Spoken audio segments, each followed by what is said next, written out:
It's my privilege to welcome you to Gladstone Park Church. We are privileged to have Pastor Tim Roosenberg with us tonight. Tim comes to us from the great land of Idaho, and he is an avid student of the Bible, and more specifically, Daniel 11. You're going to hear about Daniel 11 a lot tomorrow. We have 3 presentations. The first one at 10 o'clock, bright and early, right here in this place. The second one is going to take place during the worship service. And then the third one tomorrow is going to be after our fellowship meal around 2 o'clock. I don't want to give you a definite time on that one because I don't know how much we're going to eat and how long we're going to go with that and the cleanup and everything. So right after potluck tomorrow is going to be the third presentation.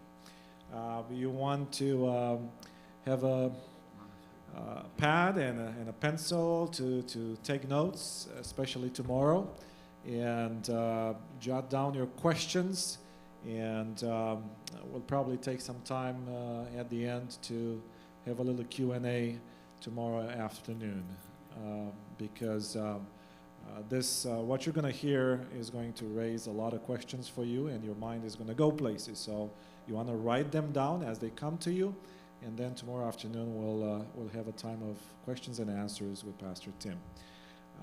This is a subject that Tim is very passionate about, and that's going to come through.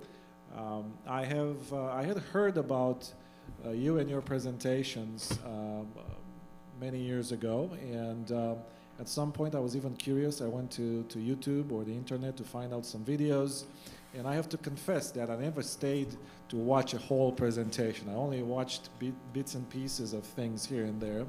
But it wasn't until you came to Portland a couple of years ago or so, and I sat in and I listened to your entire 10-day seminar on Islam and Christianity and Bible prophecy that actually things clicked for me in a powerful way, and I'm thankful for that. And I'm sure you are going to have similar experiences as you listen and engage with the material that Pastor Tim is going to present. Before we begin tonight, I'd like to invite you to bow your heads with me, and we'll have a word of prayer and then turn it over to Tim. Father in heaven, we come before you tonight to thank you for who you are. Thank you for giving us this wonderful opportunity to sit and listen tonight to things that have eternal significance. We're so caught up in whatever every day brings that it's hard sometimes to take the time and be focused and try to understand the deeper things of the Bible. We're thankful for Pastor Tim and for his availability to come and spend this weekend with us. I pray that you would bless him in a special way. Bless all of us listeners, and as we move forward in our mission, I pray that you would continue to be with us at every step of the way and use every one of us to be good news for those around us. We pray in the powerful name of Jesus. Amen. Thank you, Tim. Thank you, Pastor Eddie, for inviting me, and for each of you that are here.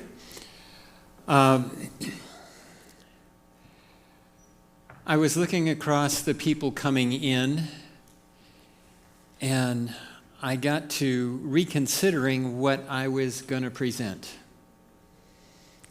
So I asked Pastor Eddie if I could change, and he said, yeah. Tomorrow, I'm going to be talking about prophecy. Tonight, I was going to talk about some balanced country living.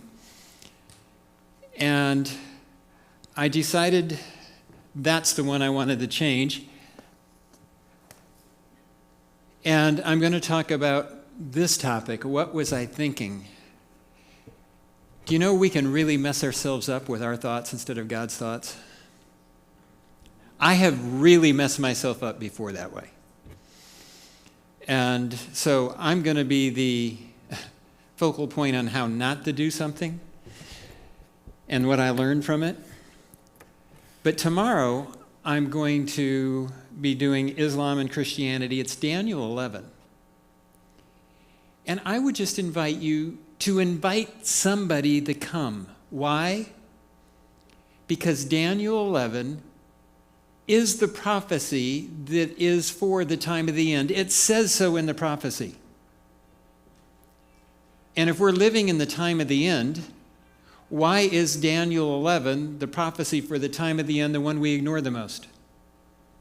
Does that make sense to anybody?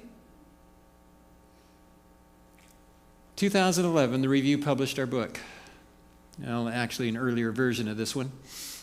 It's now on its third printing. Third version, edition, I should say.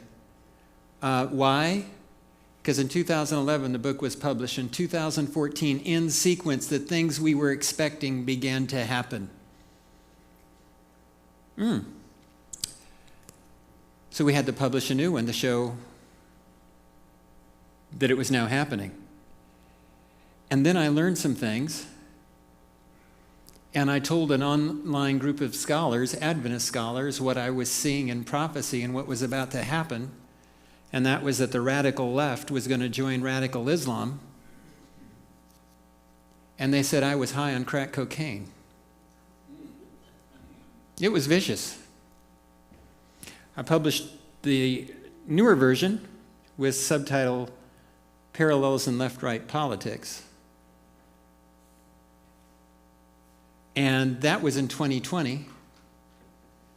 In 2023, following October 7, radical left and radical Islam united all over the world. By the way, in a week from tomorrow, I'm going back on that online Adventist scholars group of scholars around the world, and I'm going to ask them, am I still high on crack cocaine?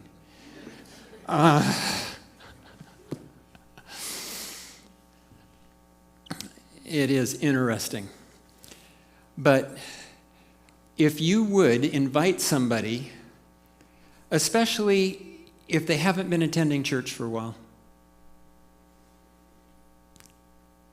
because they need to know how close we are. I can't tell you it's going to be tomorrow for the coming of Jesus. It won't be tomorrow quite, but it could happen very quickly. If I'm right, and everything is played out so far, Jesus could easily be here in a year or less. On the flip side, he can call a timeout at any moment, and you're going to die of old age first, even if you're some of the younger people in this row. And if you're not ready for both, you're not ready. A lady on an airplane this summer asked me what I did for a living, and I wasn't wearing a shirt that says Islam and Christianity Prophecy Seminars. She just asked me, and there's a Mormon lady here and this very secular lady by the window, and I gave him that little explanation of Daniel 11, and the lady said, how much time do you have? And I gave the year or less or old age. And if you're not ready for both, you're not ready. And the lady looks at me and said, but I'm not ready. From there, it goes into a gospel presentation. And this lady gives her life back to Jesus. She had as a teenager, but now she's in her 50s and has wandered far, far away. Bring somebody. All right? But this evening, what was I thinking?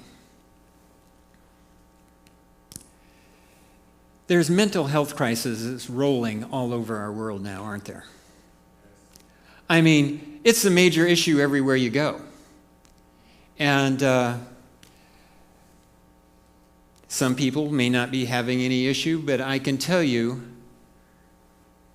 having gone through depression, a serious bout of depression once in my life that was my own fault, it can hit you fast, and it can hit you really hard. I pastored turnaround churches. That meant I went into a very dysfunctional church to turn it around. And it was not my goal to pastor turnaround churches. It's a brutal way of doing things. I'd rather start one, I think. I never got the chance to do that because they kept thinking I could work on turnaround churches. And so church after church would make radical improvements. I came into one church. I'll just go ahead and use the name, Hagerstown, Maryland. They know about what happened in their own church. And I came in to a interview, and it was more like an inquisition. It was hostile. And they were throwing one hard question after another at me. Not that hard to answer, but they were within the church's politically incorrect range. In other words, they were all hot issues. And they wanted to know everything. And I started laughing while they were challenging me. And I could see puzzled looks on their faces. They're not used to somebody laughing while being attacked.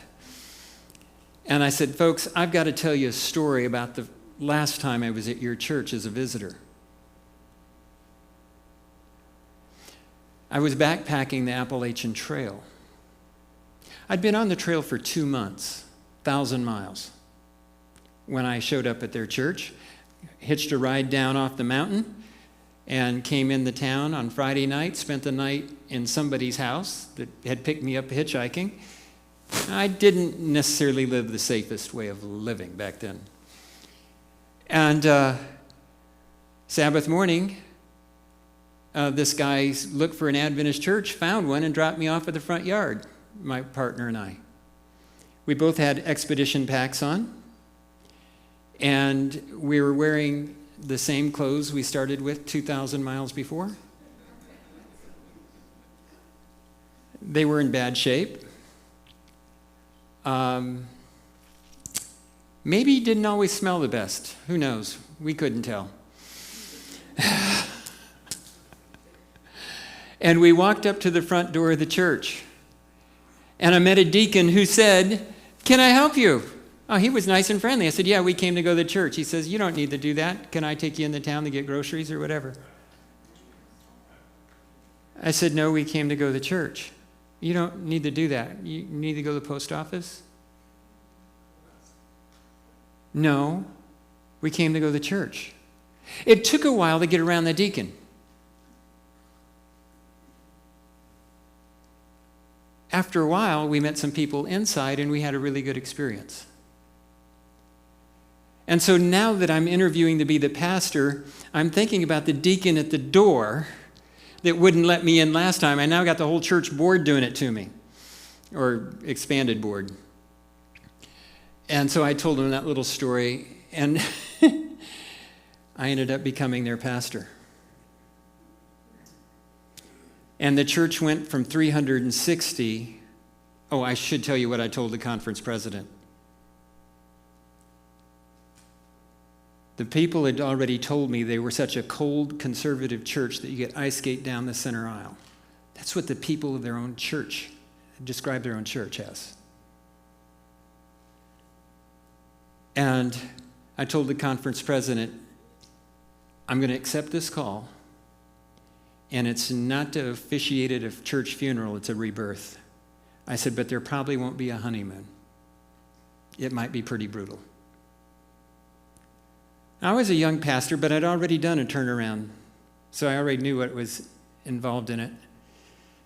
Sort of. We went from 360 to 330. We lost a third of the elders within a year. Thankfully, they didn't leave the Adventist church. They moved to other churches that broke up their power team.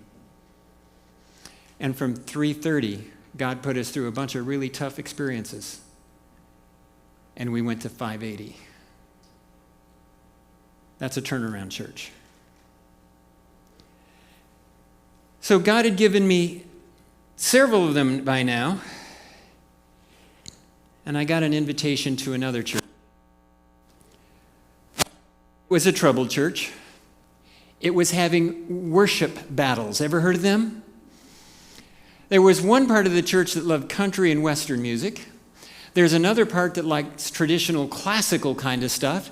And another part is a contemporary music group.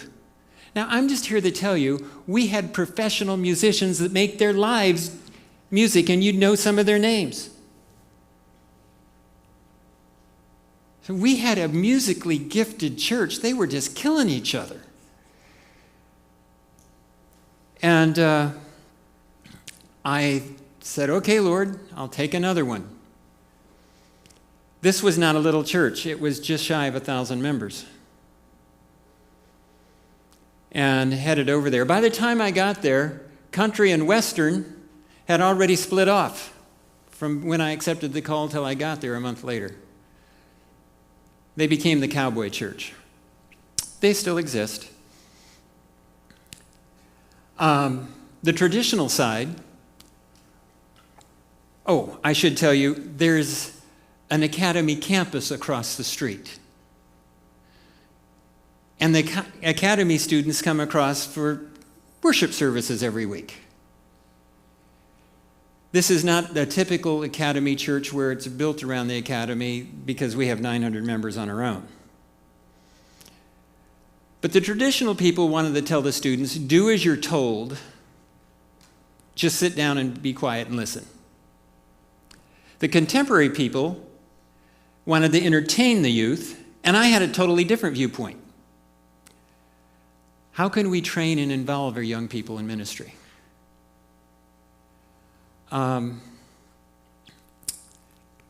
That wasn't maybe going to be but that's what we started working with.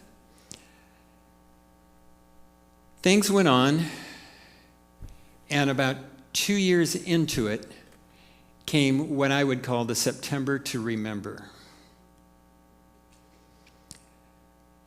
We had a showdown business meeting. I mean, it was a showdown. And we had a split on September 10.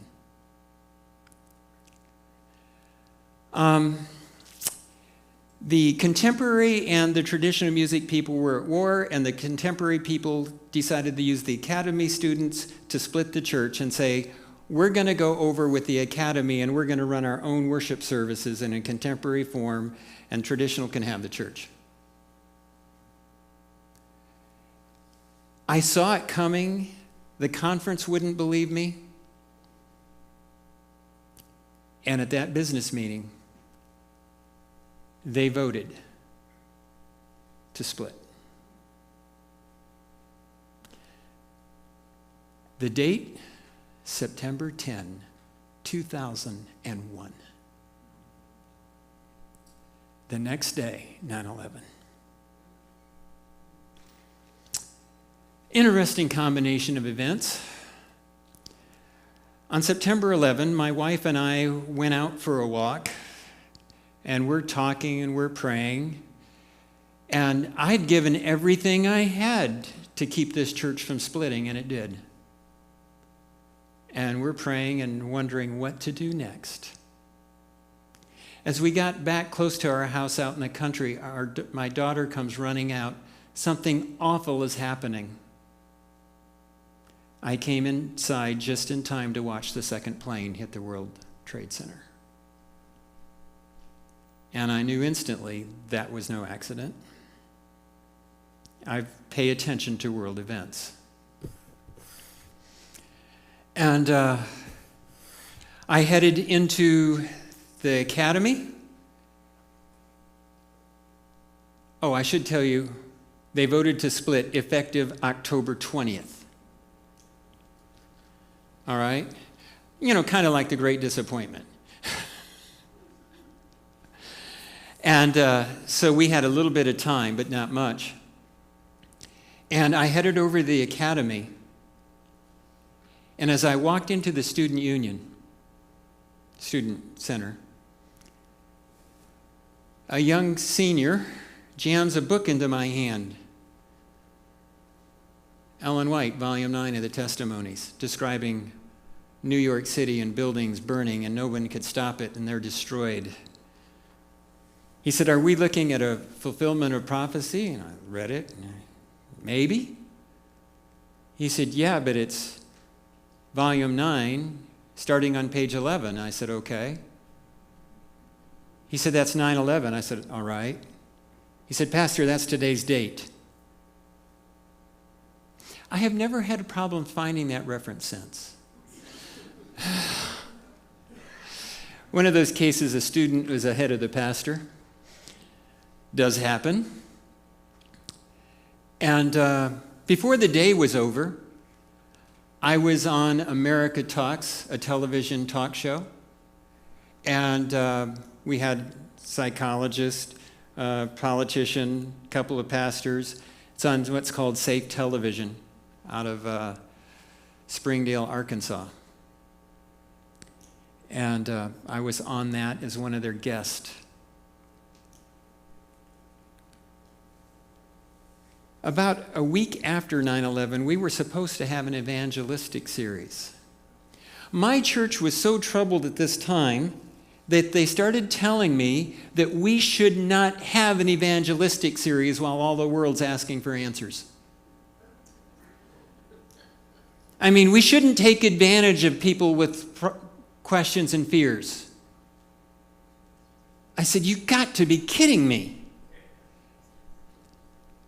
I had a meeting one time where just as the bombs started falling on Desert Storm, and all of a sudden, it just filled everything up. I'm kind of expecting the same thing is going to happen again, right? But God will not send people to you if your church... If you're not ready, God won't send them. We had 2 people show up that weren't members. And we had about a dozen members out of a church of 900 and something. My heart is passionately involved in evangelism and reaching people. Always has been. See, I grew up in what you might call an Adventist ghetto. Berrien Springs, Michigan. And I'd pretty well promised myself when I got away from that, I would never live in one again. I wanted to have regular neighbors all around me, where it would be an adventure sharing with Jesus and not everybody saying, "I already know that." And that's always been the case for my wife and I. But anyway, so now we have the church splitting, the nation coming up, being threatened, and evangelism is not even working. And something broke inside of me. And I spun out into depression. Now, for those of you who know me, I've often said I hate writing. Oh, do I hate writing. If those of you sign up on our newsletter list, it's never the first thing on my mind, although I've got a few things I should be writing for the newsletter, but yeah, it's hard to get them on paper or in my word processor. I've got enough stuff that I'm writing. By the way, I just wrote a section on Daniel 11 for Amazing Facts, Daniel devotional. But, so I do some writing. I just don't like it. But I was in such bad mental condition that the only thing I could do was to go sit by my pond and start journaling to try and figure out what was happening inside of me. I remember my, at that time, daughter who was a junior, just kind of sitting on the far side of the room looking at me as I just sat there. And I could see pain and fear in her eyes. I didn't know what to do. And I decided to make a phone call to a counselor. Guy that I'd been on quite a few television programs with. He's the head of the counseling department at John Brown University. I called him. Things were running par for the course. He wasn't there. I got a voicemail. And I just told him, I know the signs of depression, and I'm falling fast, and I'm falling really hard, and I should talk to somebody. And sooner would probably be better than later. And I hung up. About 7:30 that night, he calls me. He said, "Where are you?" I said, "I'm sitting at home." "How long would it take you to get to my office?" I said, "About 15 minutes. He said, "I'm waiting for you." I headed over there. The first thing he was worried about was if I was suicidal, and that I didn't seem to have a problem with. I was just totally in neutral. I couldn't do anything. And he asked me a question. What are you trying to do that only God can do? Oh, I knew instantly the answer to that one. I was trying to save my church, but it's not my church, it's God's church. Man, I told him, I know the answer to that one, and I know what I need to do. God, it's all yours. You fix it. Do you know what you're in for when you tell God to fix it? Do you realize he might put you through more problems to fix it than you expected? But I'm here to tell you what he did to and for me is amazing. Do you know Nebuchadnezzar in Daniel chapter 4 says, I want to tell you all the wonderful things that God did for me. 7 years of eating grass, the wonderful things God did for him to get his attention. And he became a follower of God. Because it's wonderful when God knows what's going to work. By the way, if I had to relive it, I wouldn't. I learned too much. I mean, wouldn't change it is what I meant. I wouldn't change it. I would do it again because of what I learned. So I said, okay, Lord, this church is yours. I'm letting go of it. I'll do my regular pastor duties, but you fix it. I quit on that part of the job.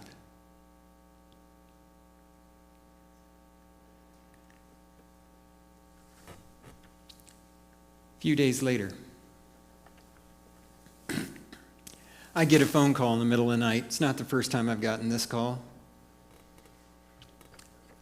I lost a church in Hagerstown, Maryland to a fire. In the middle of the night, arson fire. This time, it wasn't arson. It was an electrical short. But it wasn't the church either. It was the Academy cafeteria across from the church.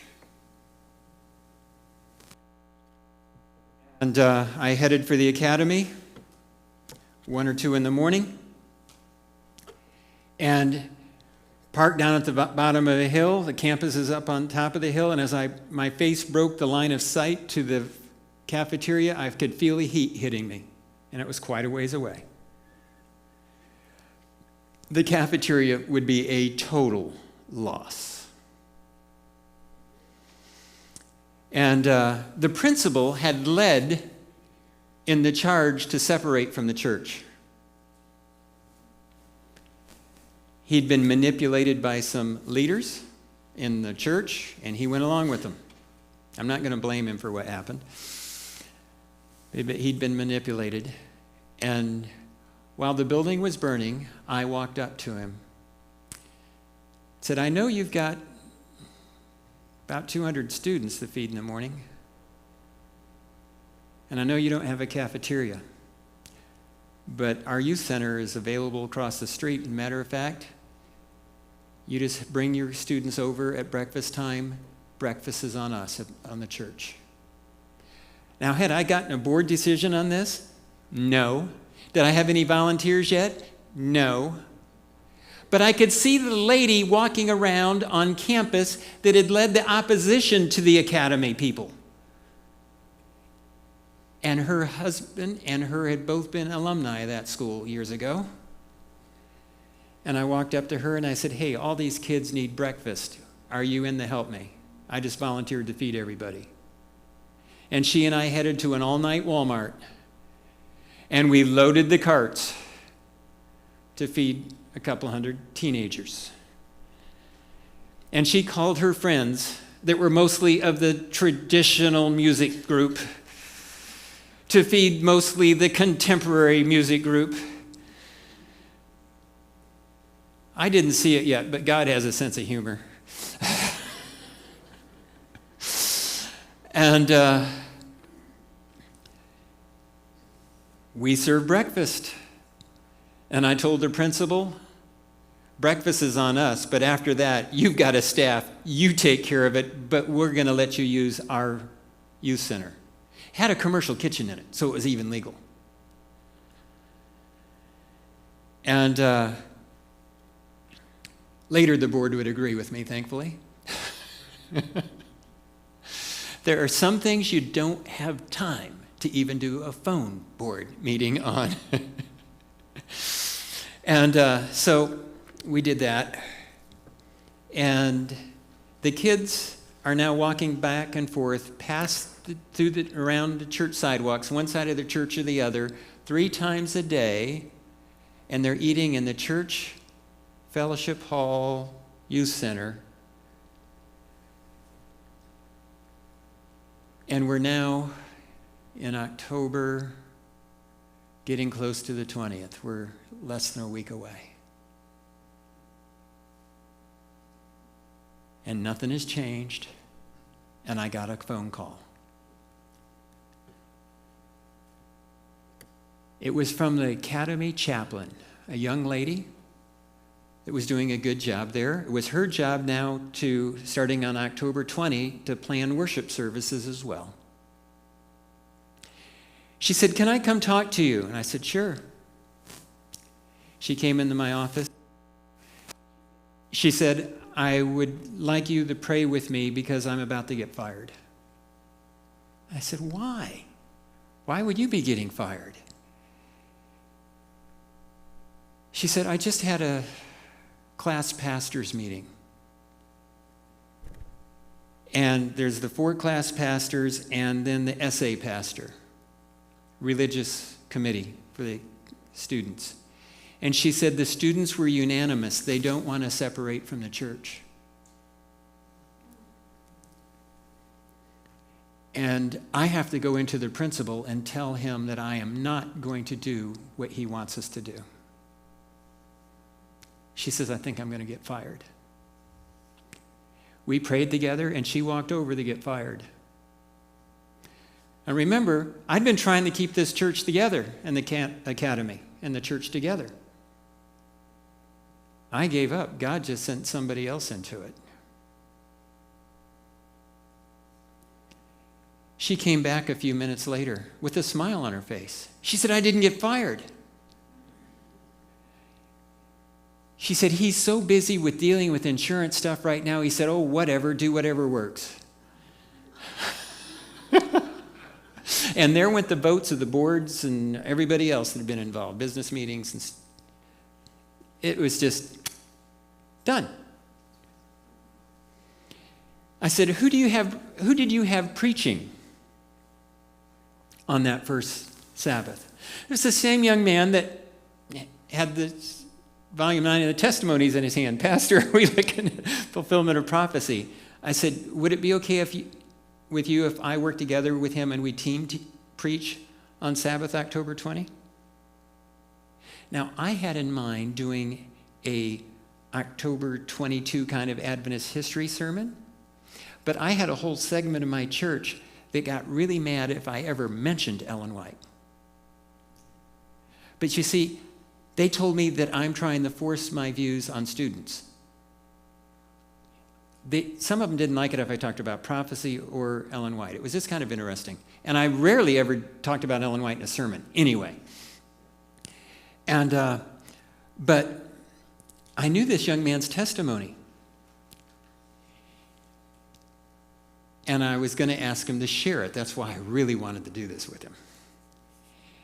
And so we get up there, and we're doing some things together. And I said, "By the way, could you tell everybody how you became a committed Christian?" I said, "Wasn't that in history class that happened?" "Yeah." "How did it happen?" So this kid tells the story. He's sitting in history class, and he's got his history book open. But he has other reading material inside of it. Nothing new in a school, right? Do you know what his reading material is inside of it? A little book called Steps to Christ. And he's sneaking Steps to Christ in the history class. And he's reading it, And there is a page in this particular edition of it that gives you a chance to accept Jesus as your Lord and Savior and sign and date it. And in history class, he signs and dates and gives his life to Jesus Christ. Now, I have to tell you, I'm laughing inside. I'm thinking about how are these people that get upset about Ellen White being talked to the students going to deal with this, because this is how he's become a Christian. And, I didn't talk about Ellen White. He did. And things were obviously improving. I wasn't 100% yet, but it was improving.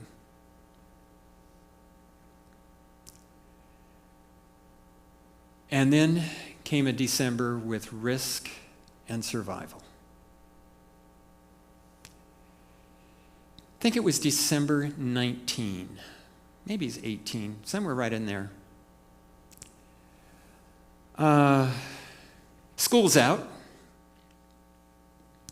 and my older daughter's home from college. My niece comes up from southern Louisiana, brings her 18-year-old weightlifter boyfriend with her. And I have a 16, 17-year-old daughter as well. And they want to go caving. Now, both my daughter and I were guides in a place called Fit and Beauty Cave along the Buffalo River National River. It's a national park. You have to be a guide to get a permit to go into this cave. It's miles off the nearest four-wheel drive road. It's locked. You get a permit. They send you the combination. You go in, open it up, go inside, lock it while you're in there. And it's only got 18 miles of passages with a few places that aren't even mapped off the sides. I've never been lost for more than a couple hours at a time in the mazes. And once you're lost in a maze, you remember that maze quite well. And to this day, I can pretty well go through that cave. I've been through it so many times and led groups through it. So my daughters and my niece want to go in. So there's 4 of them. My 10-year-old wants to go with me. There's me, and there's a young couple. He's a mid-20s, mid to upper 20s. He's a contractor. She's a nurse. By law, I have to have 4, can have no more than 8. The reason you have to have 4 is if somebody gets hurt, you leave 1 person with them and 2 go out together. This is a kind of place that you have a permit, you drop the names of everybody that's going in with you and their emergency numbers and your expected time to get back to your car, and drop it in a little lockbox that is there where you park your car, the hike that a couple miles off the four-wheel drive road, because they're supposed to check it, and if you're not back out, they start rescue operations. So it's not probably the safest activity around, okay?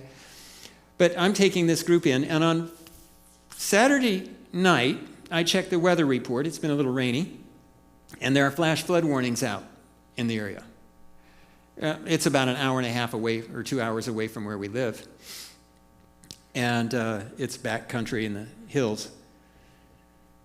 And so I thought, okay, if we have flash flood warnings out for Saturday night, if I can get in on Sunday morning, the floodwaters will be working down. Okay, I can do this. And it's just a light drizzle when we get there. And sure enough, it was sort of passable to get in. When I say sort of, the water that's normally ankle deep in the little creek you have to cross 3 times to get to the cave, as I walked into it with a rope tied on my waist, in case I slip, it'll swing me back to the shore I came from. It's obviously deeper than ankle deep now. This is actually it. I had to get a rope across it to get my team over. I figure if I can get across one time, I can make it to the cave and back, because 3 crossings means it's on the opposite side from where I have to park my car. And so I waded into the water with a stick, bracing downstream, and the water was running about this deep. And as you can tell, it's not slow water. And if you slip in that kind of water, it's trouble. And it's a rocky bottom. And so I worked my way across, tied a rope on the trees about 8 feet above water level. And I brought the rest of my team across over. This is my niece going across. That's the young contractor. Already had him over, it appears. And so we got everybody across and headed upstream. Got to the second crossing and the third crossing. And we had to just piggyback. 2 or 3 of us had fast, dry pants on. The rest had blue jeans. Yeah, I saw some faces on that one. Somehow in Arkansas, they don't realize cotton kills. This is mid-December. And it's wet. The water's really wet, but it's foggy and misty. And that's me getting a daughter across. And I did a couple of trips over. Tripped one time, went face down in it, so I got good and wet.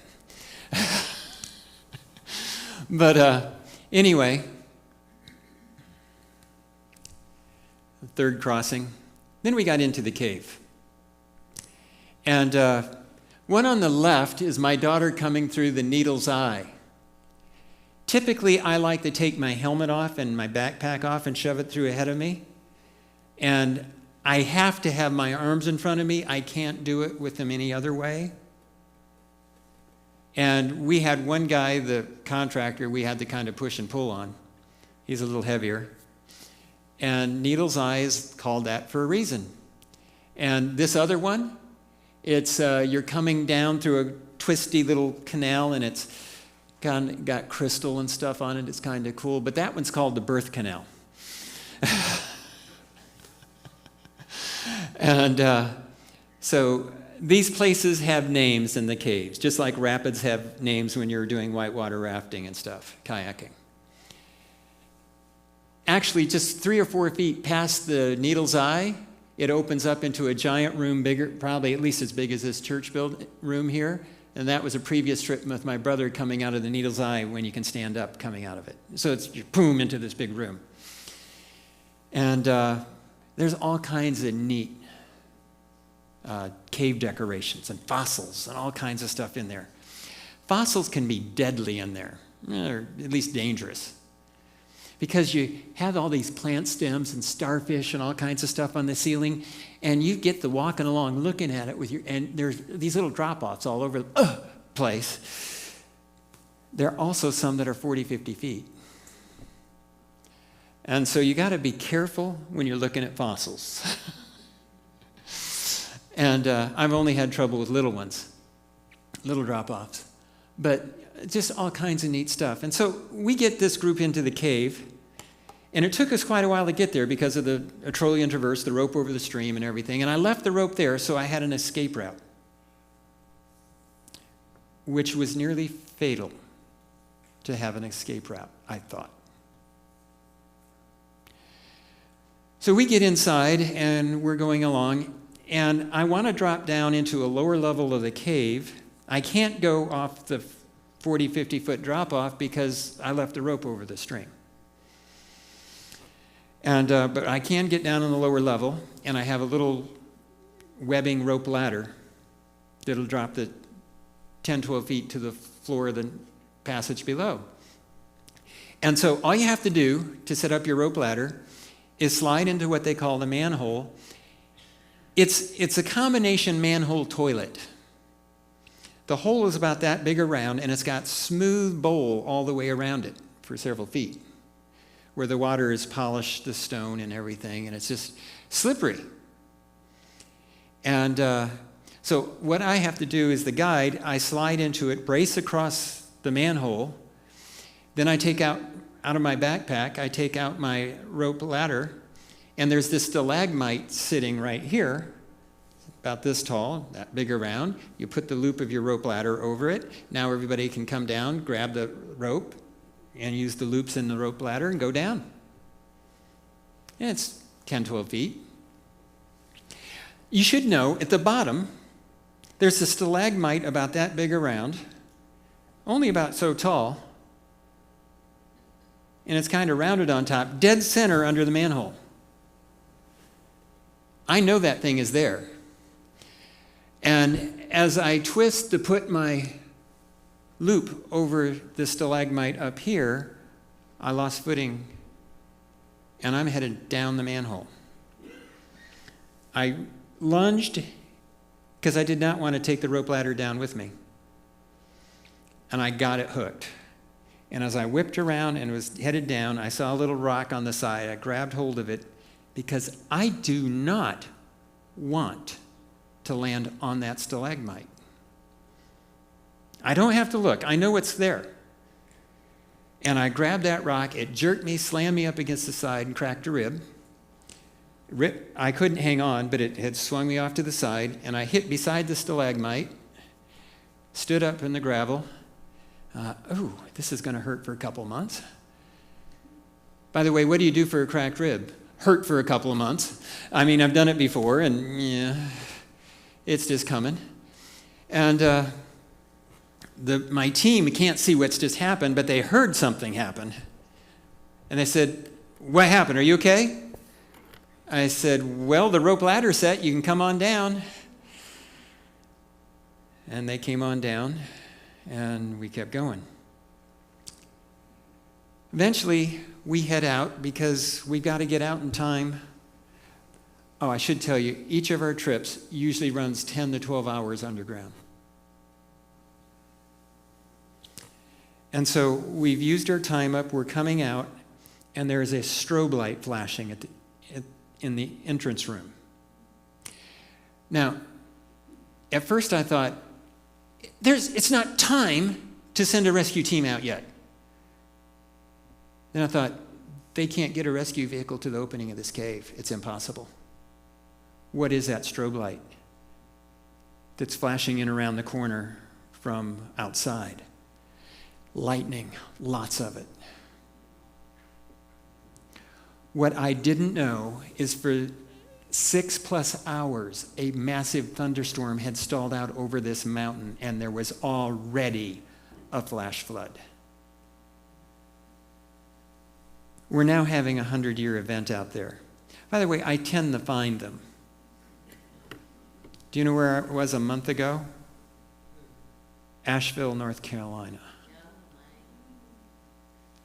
During the middle of that thing. But anyway,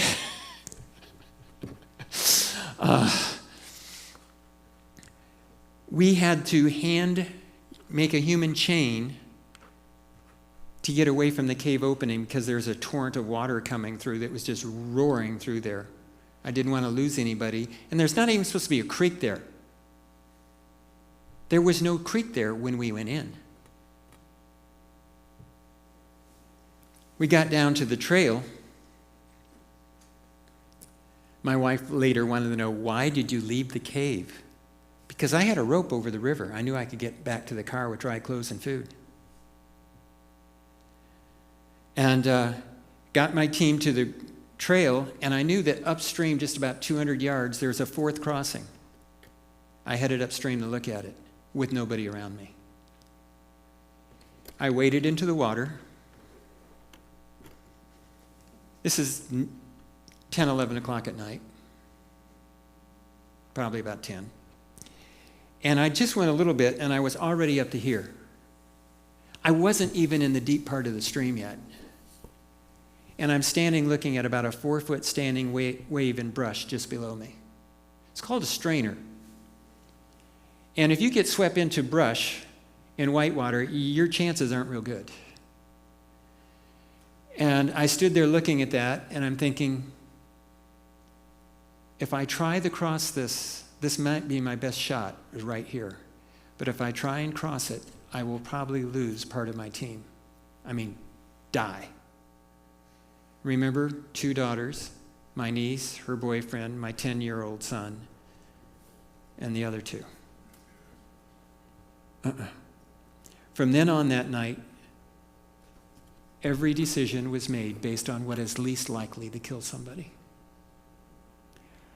I didn't have any more clean choices. It was already past that. But kept going. And we got to where the stream came into the cliff, and we had to cross, but there's no way to cross. So I said, okay, we're going to go up the side of this cliff, and I'm going to pick a ledge, and hopefully it'll go through, and we can get to the other side and come out and meet where the trail comes back over.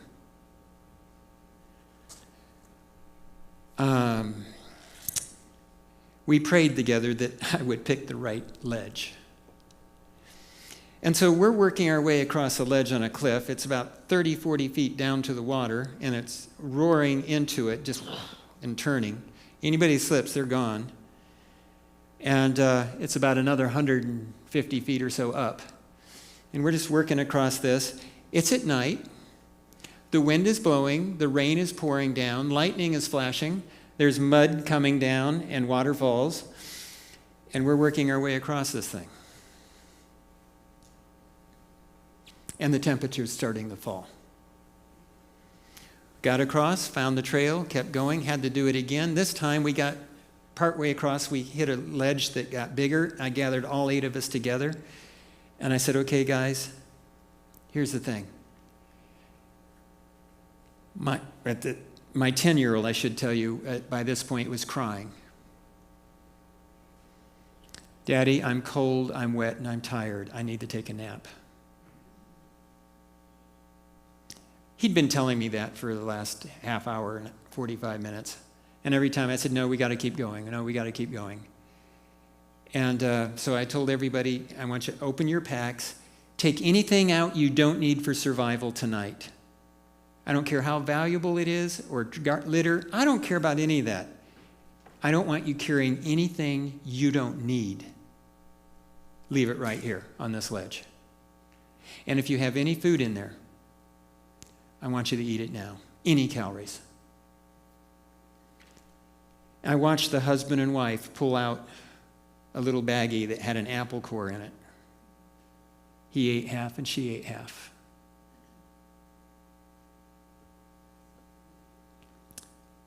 Anything we had, because the temperature was falling. It would be snowing before dawn.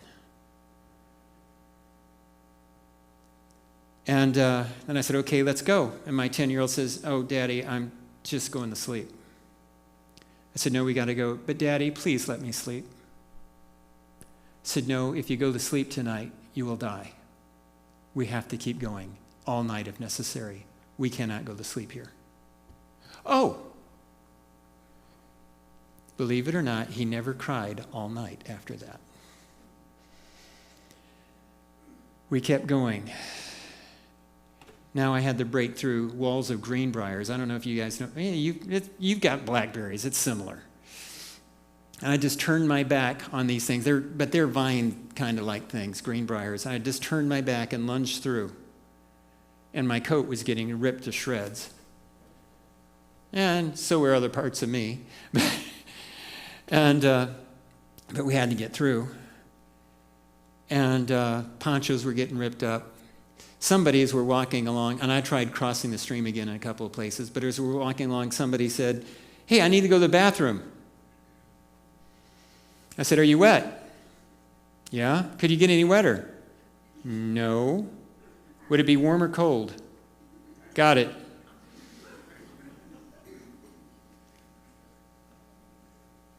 Every one of the 8 of us felt the warmth.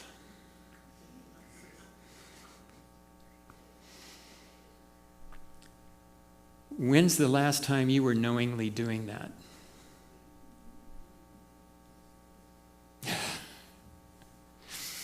We kept going.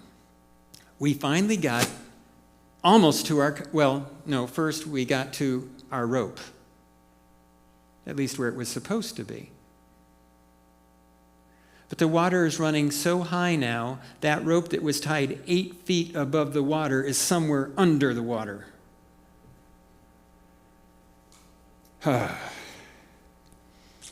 Can't make that.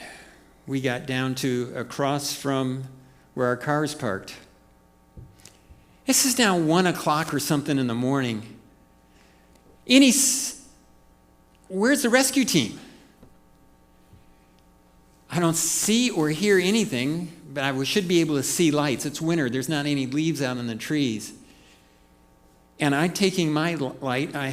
We had one poncho left. We got everybody under that one, covered them up, and I'm standing outside, and I'm taking my powerful caving helmet light, and I'm flipping it back and forth on this giant oak tree, making a flashing oak tree in the middle of the forest at night.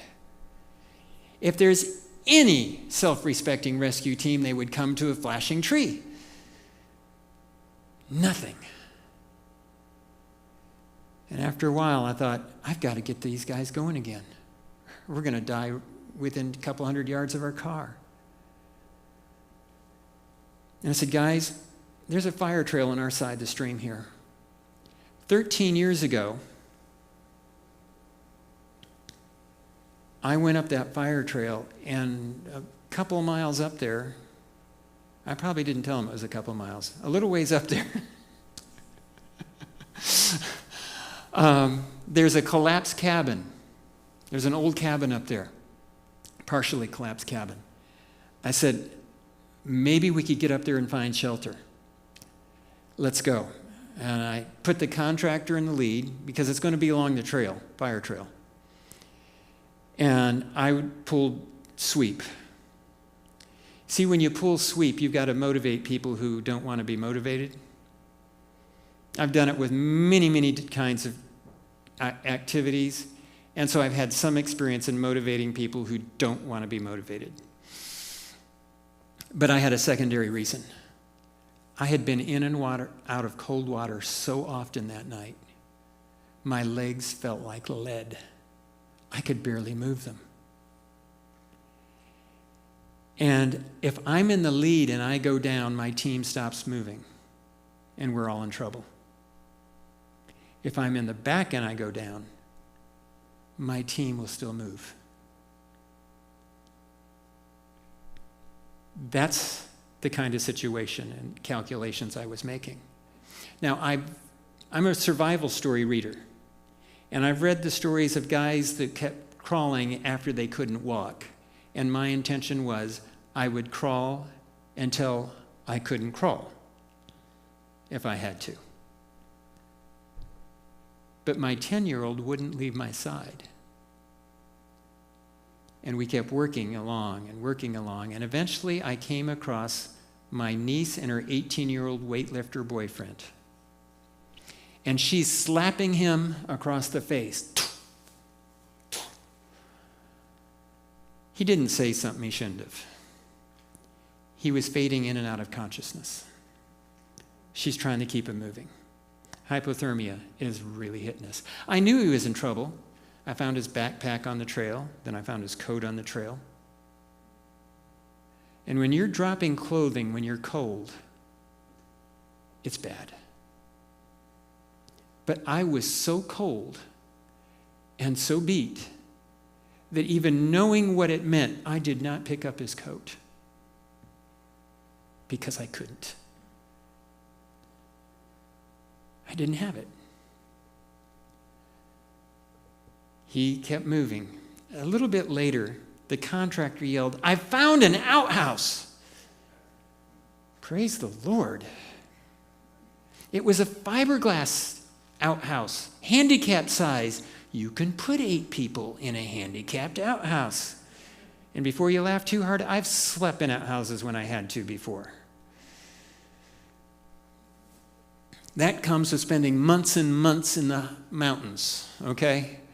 And in interesting places. And I said, but there didn't used to be any kind of outhouses out here. Keep looking. And just a few minutes later, it's now starting to snow. A few minutes later, he said, "I found the house. Come check it out." And I kind of come around the corner, and my headlamp hits it, and he's looking at it.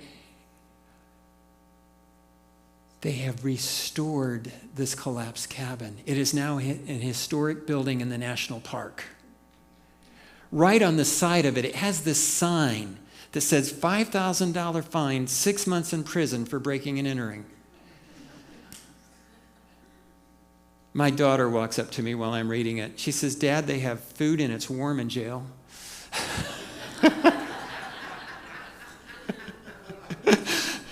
I said, "I was thinking very similar thoughts, Jennifer."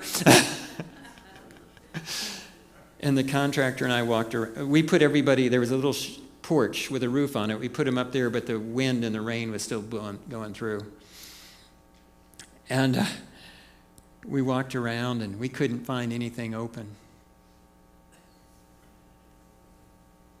They had these antique glass, rippled glass windows. They're protected with some wire mesh, heavy-duty wire mesh, nailed on with wood strips around that. But there are lots of rocks in Arkansas. And we grabbed some rocks and we broke the wood strips, peeled off the wire, and then he punched the rock through the window. I reached in and unlocked it. He broke and I entered. We shared in it. I headed around for a door, opened up the door, let everybody inside. Quick look around the cabin. There were 2 items in the cabin. A wood stove. Oh, not all the parts of a wood stove, part of a wood stove. No stovepipe. 2 legs, I think it was, instead of 4. It was a broken old wood stove. And there's a steel office desk kind of thing there, a steel case desk. Open a drawer, and there's a rescue plan for rescuing trapped cavers in Fitton Cave. Oh, we're not in the cave anymore. That's it. But there's a door. I open it, and it goes down into a little cellar. The water is about halfway up the cellar steps. It's filling. And there are rats running all over on the steps. So I close the door, figure the rats can have the basement, we've got the main level. And there's one other door, but it's got a padlock on it. I reached in my pocket, pulled out a multi-purpose tool, Leatherman, tossed it to the contractor, and said, "Find out what's behind the door." And I started stripping the clothes off the weightlifter and my 10-year-old. I'm going to start rubbing friction, whatever I can do. These guys need something. A few moments later, didn't take that contractor long, and he was in. It opened from the hinge side. And he had that door off, and he said, "Come take a look." And we have all these spools of wire, communication cables for doing a cave rescue. But there are also 3 sleeping bags. Yes. There is a can of Coleman fuel, a lantern, Coleman gas lantern, a single burner stove, gas stove, a can of corn, and a can of beans. Lord, if I'd have published a wish list, you just hit it. Thank you. And got that light going and the stove, and we heated up the corn and the beans, and I'd make sure, put the weightlifter and my 10-year-old body inside of a sleeping bag with just underwear shorts on.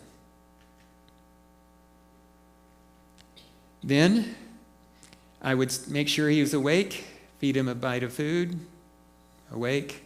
We gave those 2 most of the food, and then the rest of us had a spoon or 2 each. Then I laid down, I told the 3 teenage girls, lay as close as you can against the boys. Think about chaperoning a teen group. When's the last time you told the girls to cuddle up to the boys for the night? As close as you can get. And they went on their sides, 3 of them, and I laid a sleeping bag over the top of them. I then went as tight as I could against one of my daughters. Tanya, the nurse, came up against my back, and Troy, the contractor, gets the outside edge. He's got the most body fat.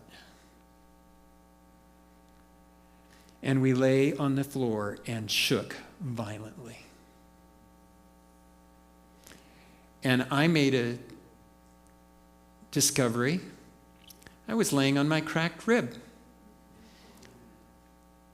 But there was no way I was going to roll over and go face to face with Tanya. That's just going to have to be it. And by the way, a helmet's kind of nice because you can use it for a pillow. And in the morning, I went outside, hoping to hear the sound of a helicopter on a search and rescue mission. It would not be coming. The weather was still too bad. They didn't know we were missing till 8 o'clock that morning. And then they began a search. The reason they hadn't checked to see if we made it out, they were pretty sure nobody would have gone caving in that weather. Wrong.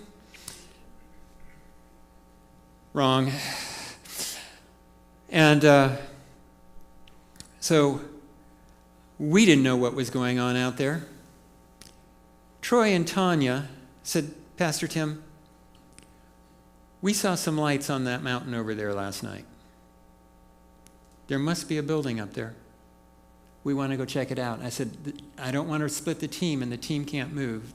Some of them don't have it in them. They said, we think we do. I finally agreed. I said, if you follow this ridge to that one, and we mapped out where they would go. I said, because if we're rescued, I've got to be able to tell them how to find you, and you need to tell them how to find us if you get rescued. Okay, and they left. A couple hours later, my oldest daughter's looking out the window of this cabin. She said, I see something white moving out there. Oh, it's just another waterfall. Then, in the most deadpan, ordinary voice, if it's a waterfall, it has a national park emblem on the side of it.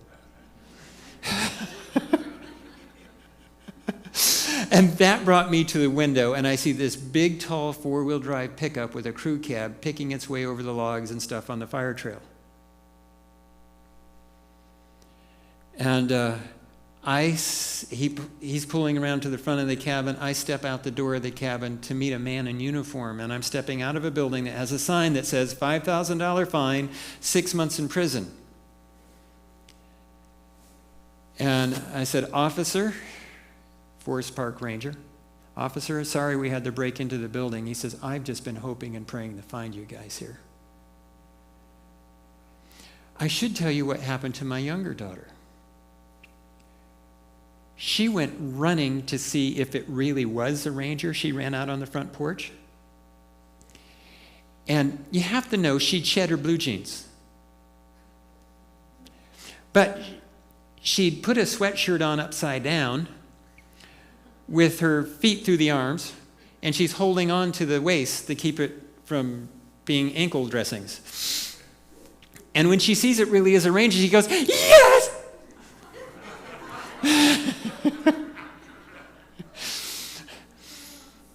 And the ranger comes in, and he said, you're all here, right? No. And, that was not what he wanted to hear.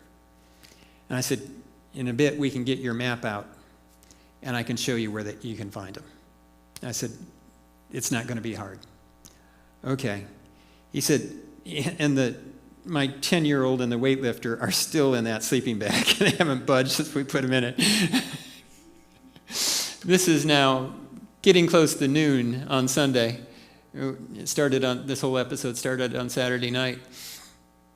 And the Ranger Bill, by the way, anybody ever hear of Ranger Bill, Warrior of the Woodlands, old radio program on Moody Bible Institute?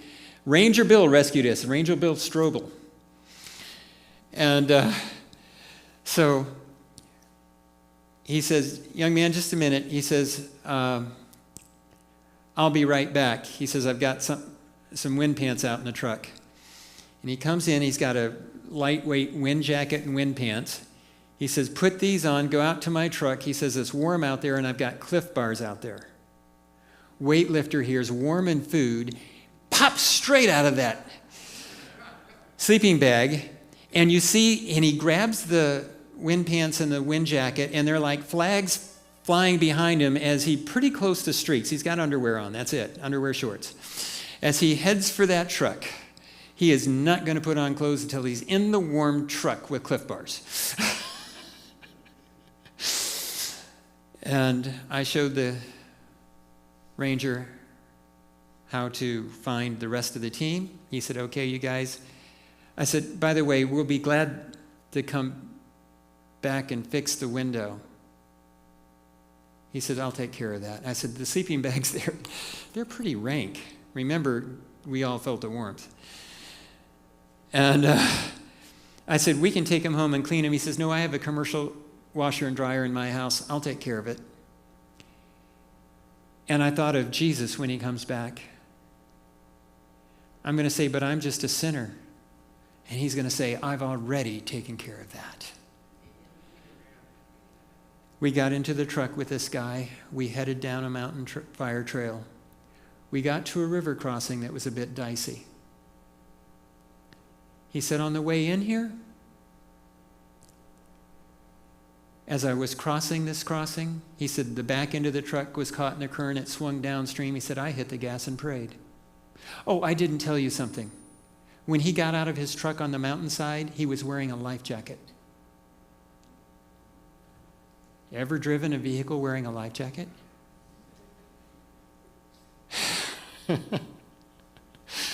And he stopped at the crossing. He says, okay, all you guys get in the back, put the life jacket on the little guy. He said, if we get washed off this crossing, you've got at least a fighting chance out there.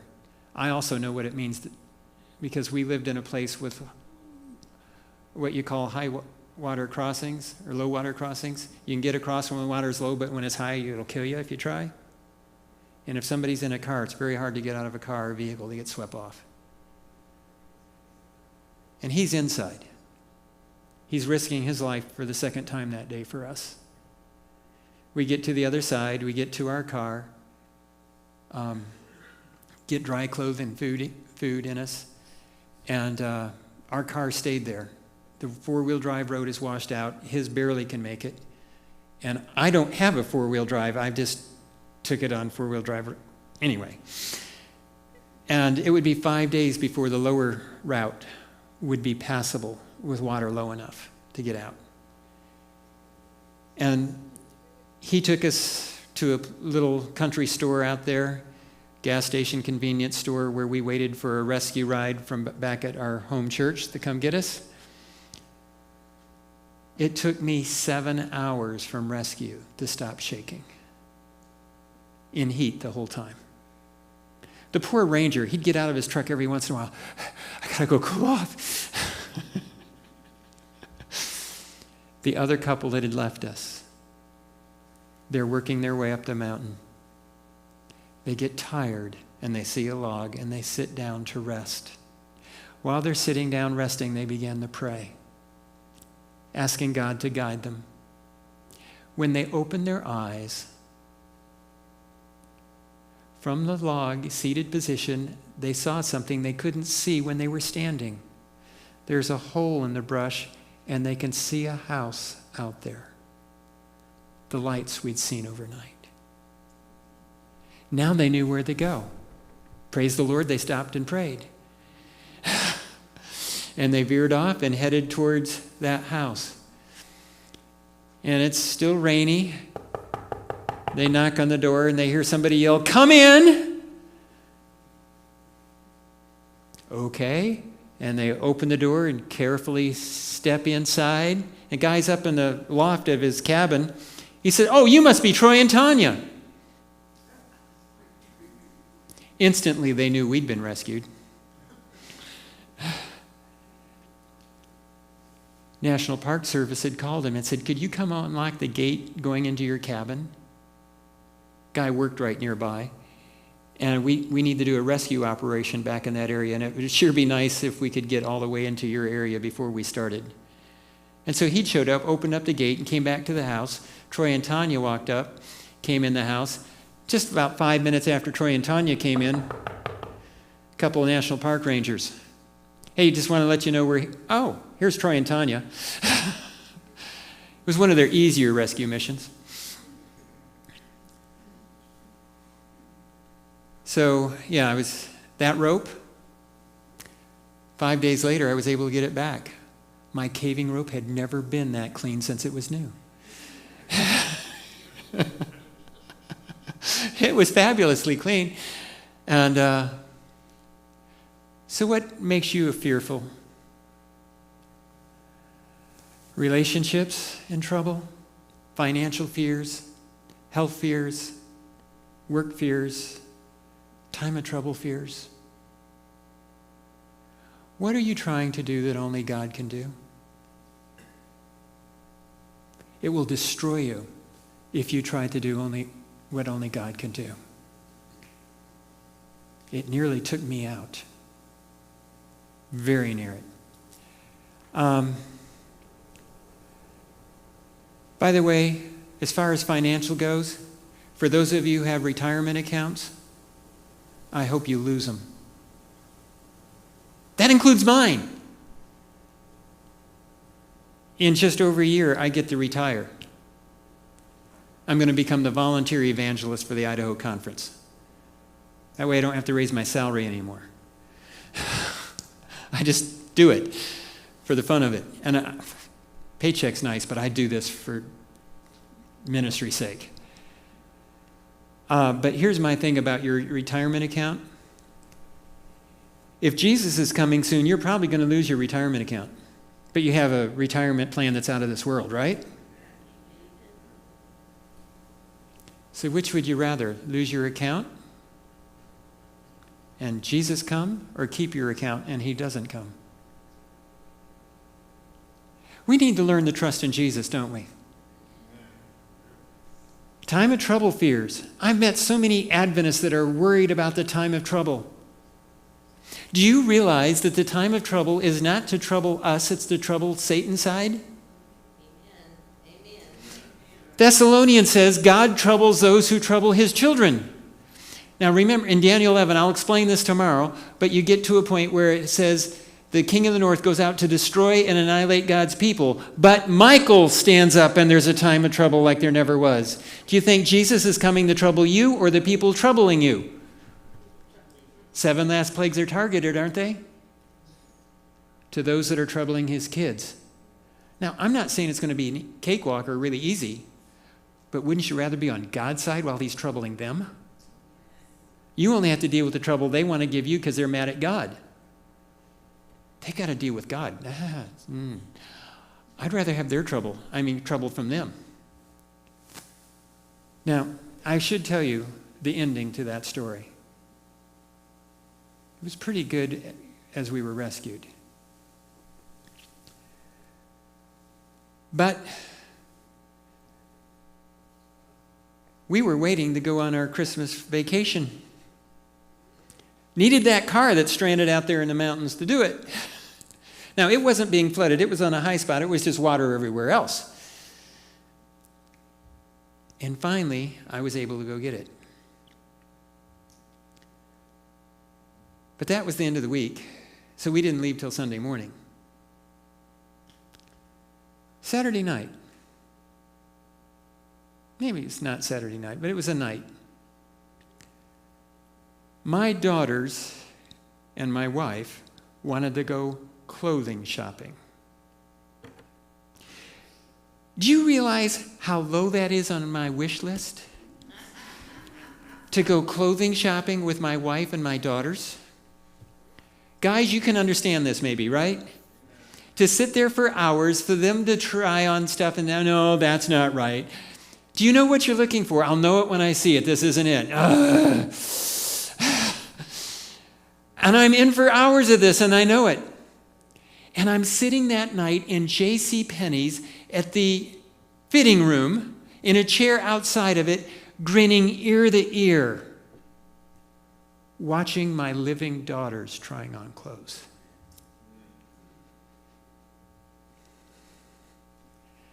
After what we'd just been through, that was powerful.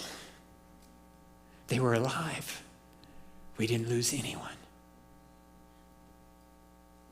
And while I was sitting there realizing how happy I was, clothing shopping of all things, it hit me. The depression was gone.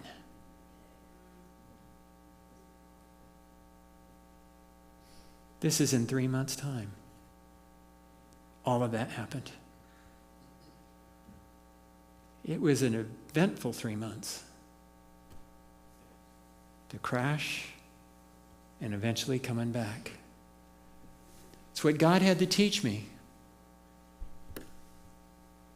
Not to do what only He can do. Oh, I still have adventures. I have a faith ministry that the conference puts no money into. And I don't really do fundraising. It's God's problem. And He keeps taking care of it. Scheduling, it's God's problem. He keeps taking care of it. I was over at Healing Hope. And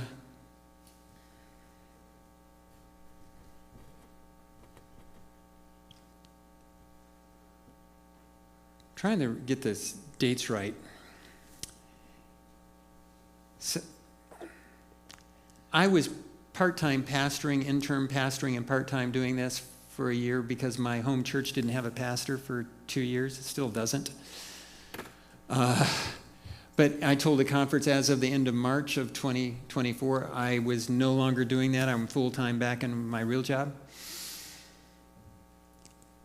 And they said, okay. And right about the time I did that, our calendar filled up pretty well for the rest of the year, just instantly. So God said, okay, got it. You're doing the right thing now. It's filling up. And I felt impressed that God wanted me to get ready to travel internationally. And a lady contacted me. And she said, I'd like to give a donation to your ministry. But it needs to be for a special project. What would you use it for if I gave you some money? She didn't tell me how much money. I gave her 2 or 3 options, one of which is I'm feeling impressed that we need to do some international travel. And this is now in April. And she sent a large donation for international travel. And by early May, I had my first appointment in England. Now, Monday, I'm heading for Bulgaria. Before the end of the year, I'll be in a Muslim republic for a while.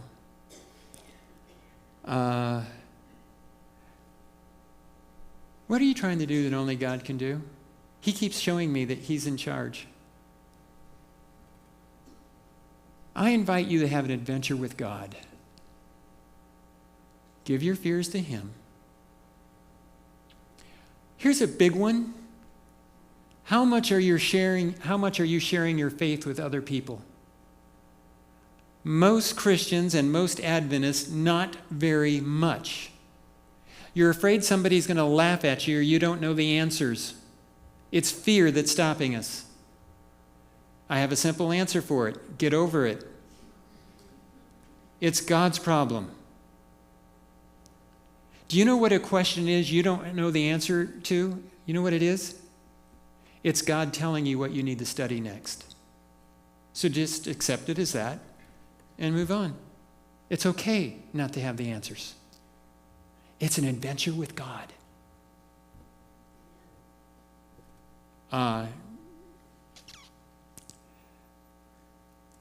Especially for the younger folks in here, several of you, if you want an exciting life, go all in with Jesus, it will not be boring.